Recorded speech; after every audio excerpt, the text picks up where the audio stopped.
very good afternoon. Welcome to the RANsquawk updates. Having just gone through now the European cash equity close, where we did manage to finish both today's trading session and the entire week in positive territory. In terms of the earlier part of the week, financials in particular in some of the peripheral stock indices have been chiefly buoyed by expectation of an extension of the bond buying programme to come from the ECB.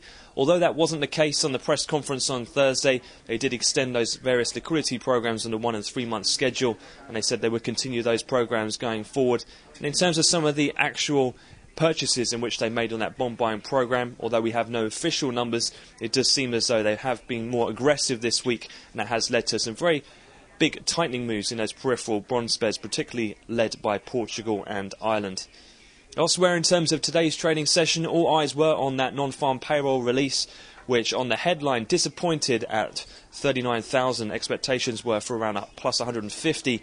In terms of the other numbers, were all a lot weaker. Private payrolls at 50,000 and manufacturing at minus 13, and a very big jump up to 9.8%, and the unemployment rate caused a sharp knee-jerk reaction higher in T-notes on the release and saw US stock futures and the US dollar sell off on that actual release at 1:30 London time.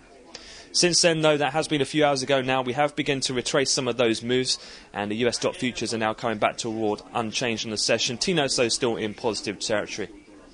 For the rest of the day, there's nothing else scheduled now, and this is the final wrap-up from RANsquawk for today and this week. So for the time being, I wish you all the rest of the trading session and a fantastic weekend.